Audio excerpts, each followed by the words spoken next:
Benim yoluma bak, ezelden haktı. Hakkı güçsüz bilip gülmek günahtı.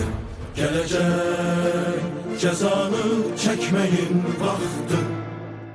Hesabı ahırda kesen millete.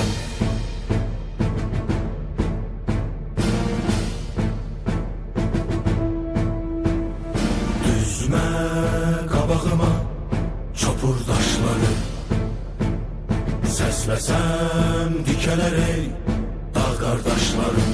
İstəsəm tarixi bir də başlaram. Mən durğun həyatdan bezən millətəm.